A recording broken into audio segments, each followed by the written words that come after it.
So, next up I'll introduce Jackie.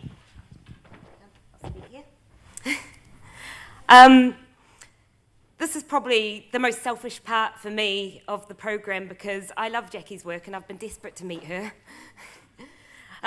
So, Aunty Jackie, the Aunties is an organisation that gets stuff from people who don't need it, and they give it to people who do. So it's mainly women and children who have experienced domestic violence and live in South Auckland. So Jackie is the Aunty In Charge, and she's turned something about what was a personal commitment to addressing individual needs, getting her girls their shit, into what I think is what I describe as a thriving national movement, because the more I hear about what Aunty Jackie's doing, the more I hear about other organisations and people, well, not even organisations, just people, kind of picking up where she's kind of led the trail and moving forward with it. So what we're going to do is talk about, well, we're going to meet someone that many New Zealanders describe as a hero, find out what motivates her. I'm so sorry, I know. Discuss the impact around no more bloody tinned tomatoes. So is anyone in New Zealand that heard no more bloody tinned tomatoes? Yeah. Sorry. And what this has done to kind of frame our thinking about supporting people in our community. So in March 2013, Jackie started helping out the refuge coordinator at a tiny refuge in South Auckland to get some of their needs met. In October of 2013, she sought the help of other women, and the Twitter Aunties was born. So it was very, very based in social media, this work. And since then, the social media-driven charity has really grown into kind of a national budgeting movement with Aunties organisations starting in Christchurch and Wellington, making a difference by working to respond to what they describe as a constant sea of needs. So I'm going to talk about you while you're here, but Jackie says that she's the interface between a number of community organisations and about 300 individual women a year. And the group of people called the Aunties have a primary focus to provide the material needs for the under-resourced people as those needs arise. So I'll let Aunty Jackie speak for herself. And then, no. Because I go on, so. Brilliant. And then we'll take some questions. Questions from the audience and maybe have a little bit of a chat. But the sorts of things that I'm interested in talking about with Aunty Jackie is about how... That's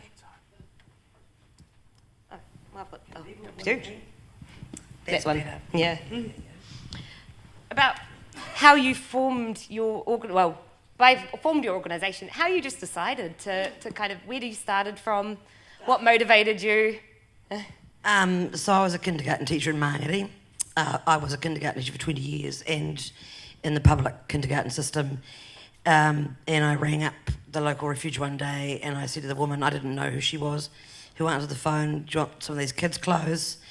And she came and got them, and it turned out she just got the job running the refuge. And so we started from, I said to her, if you've got any needs, I've got a wide social media network on Twitter and Facebook. And her mouth opened and everything came out of what they needed. So we sort of started really small with just one woman. So I was still full-time teaching. And yeah, I used to go there. It got to the point where I went there once a week when the staff weren't there, and I was encouraged to sit down with the women and build relationships with them and get them everything they needed, basically. So that was, we did huge shopping. The way we did stuff was finessed over the years because you adapt and change to what suits the woman and what was good for them and what they wanted. So sort of food and toiletries and bedding and everything they got when they got to the refuge, because the stark reality in New Zealand is that refuges are underfunded and they don't have donations coordinators. And so usually when a woman comes to a refuge with her children, she gets fuck all nothing because they don't have anything, right? So they don't have resources usually. And it's often random and ad hoc, the donations they get. So I sort of filled in this thing as donations coordinator, although I was a full-time teacher. I would go along and very quickly these girls became my whānau and helped me to heal. My best friend had died in 2013 after I'd started doing this. And it was the coordinator of the refuge, really, and she kept setting me these challenges. She says now that she didn't realise they were tests, but they were tests to see what I was capable of. And each time I reached one, so that it began with one woman, and then it was like, okay, well, all the women just, donations were brought to my house, and I'd take them all, and then we finessed it down to me meeting each woman as she arrived, when she arrived, and talking to her about what we did and what did she need, and making a list and all of that sort of stuff. It kind of, in sitting on the porch with the woman smoking cigarettes in the early evening, and once a week, and a woman turning to me and saying, "What's your story?" And I told her, and there's nothing quite like being a woman who's lived in violence and not really thought of it as violence. When a woman who's in a refuge and she's listening to your story and she's gasping, that's always a bit of a light bulb moment. And you kind of go, oh, fuck, hang on. Right, okay, it was what I thought it was. And I'm still with that man, and he's a lovely gentleman nowadays. It's a difficult one, because the girls look at me sometimes and they go, because they know my story. Because I tell them my story if they want to hear it. And I'm like, don't look at my relationship, because it's the really difficult. Domestic violence is a really complex animal, and the most difficult thing about it is that it's not about him. Usually it's men, right? Sorry about that. It's not about him. It's actually about you. But so this thing, the Aunties sort of was focused on Māngere Refuge, and is now sort of, oh God. I have 300 girls a year. There's about 300 women I work with individually a year. I work with the Prostitutes Collective. I work with Te Whānau Rangi Māori who are based in Favona. They're a social agency, and in my opinion, and I've worked with a lot of organisations, and I work with social workers for a lot of organisations as well. Māori-led organisations are the ones that tend to do it really properly in terms of domestic violence, because they're holistic and they look at the whole whānau, and if the man is willing and engaged, they're the ones that engage with him. And I'm afraid that's not the Duluth model, which most agencies or Pākehā agencies in New Zealand use, does not believe in that. It's a sort of it's starting a nascent thing. I don't know, that rambled on, didn't it? Sorry. Oh, it's great. I didn't know that was your story and your background. So okay. Yeah. Okay, so I'll just tell you one thing, because you said how to start and all that. So I say to people, I do this for 3 reasons. Because I can. I'm enormously privileged, right? We lived in Mount Eden. We sold our house 2 years ago. It got $1.6 million. I'm incredibly honest about that. Because if that hadn't happened, I wouldn't be doing this full time. So I do it because I can. It's not why I started doing it, but that's sort of the full-time bit now is why. I do it because I'm good at it, I'm really consistently good at it, and I've never in my life been consistently good at a job. When you're a teacher, you're as good as your colleagues allow you to be. I'm sure we've all had jobs where your practice is only as good as the people around you when your environment allows you to be. Well, my girls are my environment, and fuck everybody else. So I'm accountable to my girls and the board and the aunties, and it's a bit of a whānau situation, circular thing, because my girls are also aunties. It's all a bit like this. It's all circular now, thank God for that.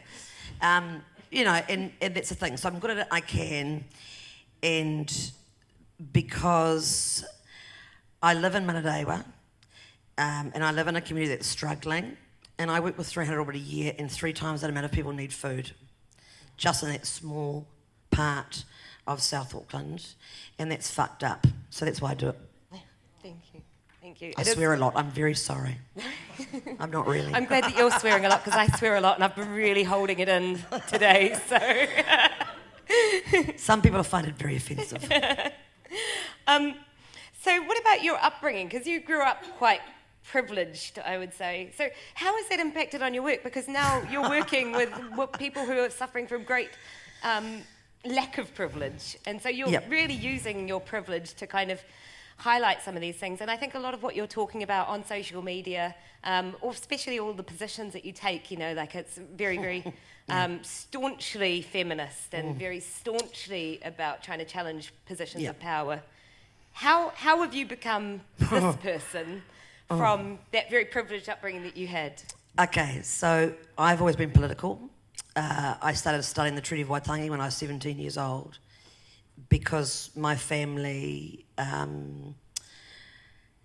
is a bicultural family, as many families in New Zealand are, but also because our family has a very bicultural history, and I've always likened the history of my family to the history of Aotearoa, in that my great-great-great-grandfather walked from Wellington to Auckland, and along the way, in those days, and that was in 1841, I think, and he learnt fluent Te Reo Māori, and he would have had to have relationships, of course, with Hāpuaniwi on his way. It's a very, very long way. There were no roads, and so he was relying on the hospitality of the Hāpuaniwi that he came across, So he obviously had established relationships with them. He got up here. He was a market gardener. He and his wife lived in a whare in the bush with Te Kaurau Amaki, who are the local iwi to Hobsonville, the Waitakere Rangers. That was their land, and he lived with them, and he built, I think he and his wife taught at native schools, so they all spoke fluent Te Reo Māori, and they bought their land, and I put a codicil in here always when I'm talking about this stuff, is that I'm guaranteeing you that the relationship with the local iwi wasn't as strong when they made all their money and their business as it was when they needed some help building their house and stuff like that. So that's kind of where our whānau in New Zealand was founded and based, and that was the kind of genesis of our whānau here in New Zealand. And so I'm a fifth generation Auckland. There's now a seventh generation Aucklanders being born as we speak, eighth generation. So there's kind of that, and I'd always had a fascination with that, and I went to boarding school in Wellington, a private school, where religious education was totally consensual with all the parents. They were down with it. It was an Anglican school called Samuel Marsden. And yeah, really privileged upbringing. But my father, so my father was Sir Tom Clark. Some of you may know who that was. Some of you will not know who that is. That's fine. It's a company called Crown Lynn, a company called Ceramco. My father was a big businessman in the 60s and 70s and 80s. He's a very generous man, very kind man. He swore a lot. Had no ass, just like me.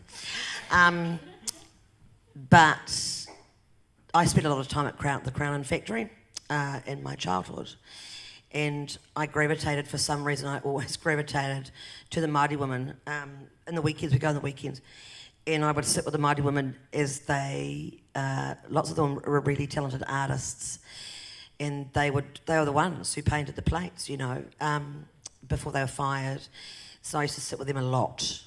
I know, it was this weird thing, all through my life, and then I wasn't brought up with many Māori people, and I'm talking about Māori people because my comfort level now, where I'm most comfortable in my life being, is with Māori women sitting in my car, or in the storage unit the aunties have, any place where there's a group of us, women, or trans women, or non-binary people, and we sit there and talking about our lives and our experiences and about being human. And I didn't really know what a humanist was, so I figured out that I'm actually a humanist. I wondered. I did suspect, but I've always kind of gone, oh God, well, I don't know. I'm not an atheist because I'm quite spiritual, so I don't know what I am. So there's this kind of thing, and that kind of has culminated in the space where I am now. And what was your question? Just how your approach, your approach to work. Oh, my life. Okay, so life. Yeah. So how did that... I don't know how it influenced me. My mother always did voluntary shit, and I don't know. I got no idea. I mean, I don't really know how. She's going through. I know. But that's what I enjoy about it, because I've never felt. I come from a very white family, and with enormous amounts of privilege in my life, and travel and living overseas and all this, all that sort of stuff. And there were yachts. My dad was a sailor, and we had batches and all that stuff. But none of that meant anything to me, because I never fit in that life. Sorry. I fit in this life. And that's why I'm really passionate about it. It's a really selfish thing, People talk about altruism all the time. I'm not altruistic. Fuck that shit. This is the most selfish job I've ever had in my life. Because I found my people where I fit. I found the work that I love doing and I'm really good at. Enormously selfish. So selfish. So I had a pretty selfish upbringing, so I guess that's influenced that. Well, that's good. This brings me on to my next question, because, for me, you're one of my heroes, but I get the impression that you're quite naturally shy. You had a woman standing on the stage about death threats. Oh, there are. Right? I have a lot of women who are heroes, but you're one of them. But the worst I've ever got is a typed snail mail letter calling me a stupid cow. So I ain't no hero. Yeah. My next question is about how you feel about the recognition you're getting, because it seems like you shit. I hate it. Yeah, I'm so sorry. It's all right. But it's good for the Aunties. Like, if you don't know, I'm a finalist in the Women of Influence Awards, which is, which is, I would have turned down, and I honestly would have turned it down, because I'm not really into that bullshit. But it's really good for the Aunties. And what I'm hoping to create, and we'll talk about this with the tin tomatoes, is about changing the culture of giving this country, because we're really bad at giving. We're really generous people, right? I know we're generous people. I see it every day. I live it, I don't work five days a week. I work 7 days a week, round the clock, because my girls have got my phone number, So I'm always on the phone or emailing or whatever. But everybody's heart that I see, most of them are really good. I also write a column in the Manukau Courier once a month, and I get some emails that aren't so kind-hearted, because I talk about poverty and stuff. But otherwise people are beautiful, and I think that's why I'm a humanist as well, because I've always believed in humans. I don't believe in a God, and humans are gorgeous creatures and generous and kind, but we like to give shit to school fairs. So, yeah. I want to change that. So I volunteer for a women's organisation. We provide temporary short-term housing for women moving from homelessness into permanent accommodation in Wellington. And one of the things that we're doing is trying to get funding for the wraparound services, because it's not just about giving people a home to live in. It's about providing all of those comforts and things that you need to make it a home. So I suppose, as well as meeting the material needs of people, you're doing much more than that in your work because of the way that you... How do you feel about those kind of wraparound services that people need? They're essential, because people's whānau are struggling as well, and I think people who aren't in that situation don't actually understand this. And I get told this all the time. What about their families? Well, their families are struggling as well. Right? My girls' families, this is intergenerational mamai, okay? And that's pain. And I see every single day, I see what 200 years of colonialism have wrought in our country, and what 25 years of benefit reform in this country has wrought as well. And that's intergenerational now, and that mamai sits, and it fucks my girls up. And it's also really stuff with their families. And so their families can't help them in lots of cases. And because they've lived in violent relationships, often their families won't help them, right? So wraparound agencies, depending on who they are, because there are some that are quite shit, but wraparound agencies are really important for people who don't have whānau support. Yeah. So we did mention about the no bloody tin tomatoes. So do you want to explain a little bit about where it came from? Yeah. Oh, okay. Well, I fuss about nothing really. So what happened was that I was at some stage, my friend Kitty ran the Mandareva Refuge, and all they needed help with was food for their women. And so I did a food drive about October last year, and I made a big list on our Facebook page, the Aunties Facebook page, and I made it very specific because I have been doing this for 6 years and I know exactly what the women will eat and what they won't eat and what they like. And I said, as a joke, I said, and no tin tomatoes. Because when I was working with Māngata Refuge, when I initially started working with them, I was in the refuge one day and one of the girls said, look in the pantry. And I went, eh? She goes, look in the pantry. And there was 50 tins of expired tin tomatoes, right? She goes, no, look in the cupboard. And in the cupboard there was another 100, about 100 tins of tin tomatoes. And so I looked and I went, oh my God. And this sort of dream was born of getting the women food while they were in the refuge, which is we eventually went on to do. But as a bit of a nod to that history and a bit of a joke, I put no tin tomatoes. Well, it caused a huge fuss. Because the news media were very naughty, actually. They thought, oh, we'll just create a bit of a stir before Christmas.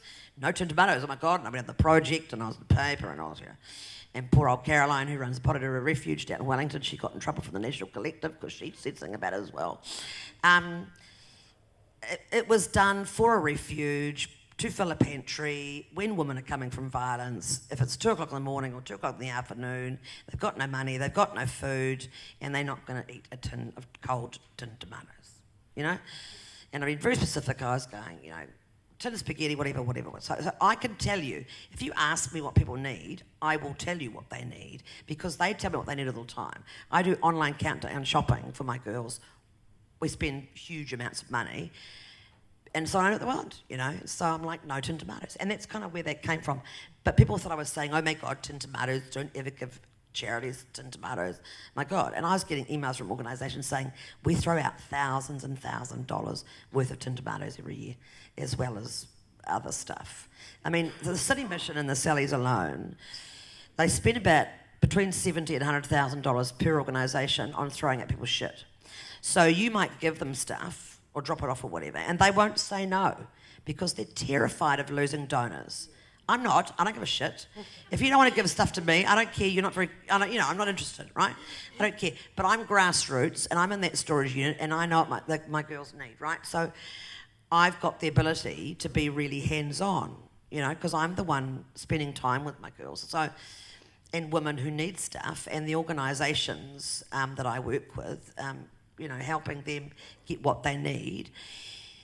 So I know what people need, and I'm not, I don't really care about people who don't want to give stuff to us. I don't care, because it's a what people don't realise is donors are an ever replenishable resource. I'm pretty cynical about it. It's like, I don't care. See you later. But when you're really clear about that, people are actually generally quite appreciative. So yeah. I suppose it comes from a kind of privileged position of being the giver, that you don't recognise the needs of the person you're giving to. And that's another revolution that I want to start. Yeah. I mean, it was the first time I'd heard something like that. Like, oh yeah, I've got to be more clever about what I give, because I've got so much crap in my house and no one needs it. I don't need it. Other people don't need it. Certainly a woman turning up in the middle of the night doesn't need it. What she needs is a toothbrush, some menstrual products, and well, no, I'll give an example. Good quality clothing. And I picked up stuff from my mother yesterday. So I go up to her yesterday, have lunch with her, right, and pick up all the stuff that people have dropped out of her house. And there was a pair of men's shoes. And I said, don't put those in there. I don't want those. She goes, why not? What's wrong with them? But don't you, there are men struggling in South Auckland. I said, Mum, we've got a 3x4 storage unit, right? I haven't got room to store stuff that we don't, when I've got a warehouse, yes, we'll do men's stuff, right? But at the moment, this is primarily a very gendered organisation by necessity, right? And then there was another thing of, it was a big basket, and the basket was broken. And I said, take the stuff out of the basket. I don't want the basket. She goes, somebody will be grateful for that basket. I said, no, they won't. She goes, but they haven't got money. They might need the basket. I said, no, they won't. If they need a basket, we'll buy it for them. And she was like, so I'm very, very strict about it. Even with my own mother. So before we open it up to questions, I wanted to ask you about your impression of New Zealand and our values as they currently are, because I think we've gone through quite a period of transition since you started the Aunties, and you've probably seen a lot of that. Yeah. So what do you think about where we are with our values as a country. And we're getting there, but she'll have to be as Prime Minister for much, much, much, much longer if it makes any difference to my girls. Yeah. Quite frankly, I'm seeing the beginning of it. I know that Carmel Cepoloni, bless her lovely heart, was talking about MSD, the women's officers having toilets available and water. And 4 officers rolling it out. Over 4 officers. And I'm like, are you kidding me? I don't know if anybody here's ever gone to an MSD office or a women's office lately. They are shit. And I walk in there as an older white woman. Nobody ever asks for my ID, and I go there to support women. And I might arrive after them, right? So for all they know, I'm there for myself. I don't get any shit from anybody. Right? They don't ask me for ID. The receptionist is always very nice to me. Whereas my girls go in there and they just turn around and come back out again. And that's not going to change until we've had this. The Labor government doesn't go far enough for me, by the way. I vote Green. Not because I'm an environmentalist, which is not a bad thing to be, but I don't have, save the whales and all that. But it's just, for me, the Greens are the most compassionate party in government, and Marama Davison in particular, who's a friend of mine, is just like, go girl, because if she ran the country, oh my God, things would look different. So, but it's just starting, but then there will need to be a much more people-based government for a long, long time before it makes any difference to communities that I work in, yeah. So we had a humanist conference a few years ago with the Children's Commissioner at the time, Dr. Wills, and he was talking about the levels of inequality in New Zealand. Mm-hmm. And so he was talking about children living in poverty, yep. And he was saying that they measure children's poverty by the number of things that are daily needs that children have to go without. And in New Zealand, if a child is living in poverty and that child is Pakeha, then they will live without 4 of these daily needs. So it might be medicine or food or warmth or transport. But if it's a Māori or Pacific Island child, the average is 7. So, just as a measure of inequality for the children in our country, I think looking at Māori and Pacific Island inequality is something that is so fundamentally important, because it seems like a lot of the services that are being provided are focused on helping everyone plus the Māori and Pacific Island strand, rather than focusing on the Māori and Pacific Island and then try to help the Pakeha as well. I don't know about how you feel about that kind of general approach, but it's very... How much time have we got? Oh, good point. 4 minutes. Okay. So, I work with mostly Māori women, a few Pacifica women as well, but mostly Māori women, and I live in a community that is deliberately under-resourced, and I don't use the words poor, and I do not use the word poverty. These people are deliberately under-resourced. It's a strategy that successive governments, including Labor, have used to make sure that the power structures remain in place. I live in Manukau City. Now, I've moved from Mount Eden, which is Auckland City, to Manukau City, right? The services are crap, right? There's beautiful playgrounds in Auckland City, Potter's Park is that great thing. There's plenty of green spaces in Manukau, right? They're either being built upon or they're just completely and utterly ignored. Now, I don't know whose problem or whose fault that is. All I know is that the difference is really stark for me. And I'm like, even the rubbish services, we really struggle with the picking up of rubbish, right? We've got a day, we've got bins last September. And, so you put it, the truck might turn up, the truck might not turn up, it just depends how they feel on the day. The services, the civic services are really poor. And I think what it is that it's so ingrained, and I'm not deliberately looking at you, because it's like, I'm talking to people who don't know this shit, right? It's so ingrained within this country, in this society, in our city councils, in our local and national government, that, don't worry about those people. Because we're all fair, it's all about everybody. Secularism doesn't appeal to me at all. 3 words for things like that, in my opinion, is fuck that shit. Not because it's not religion or anything like that, but because it really isn't neutral. and I see it every day, all the time, in deliberately under-resourced communities. And I don't know what the solution to that would be, because communities tend to look after themselves. In Manukau, they have the biggest set of communities who are actually looking after their own, but they're under-resourced, you know, and that's just set in stone in local and national government. And nobody seems that interested in doing it at the minute. You know, like they opened up the brand new Manukau train station, right, for homeless people for a month. They opened a home. You know, and every day station. outside Manukau McDonald's, my friend Andrew sits out there. There's a number of the homeless men, and they sit outside McDonald's Manukau.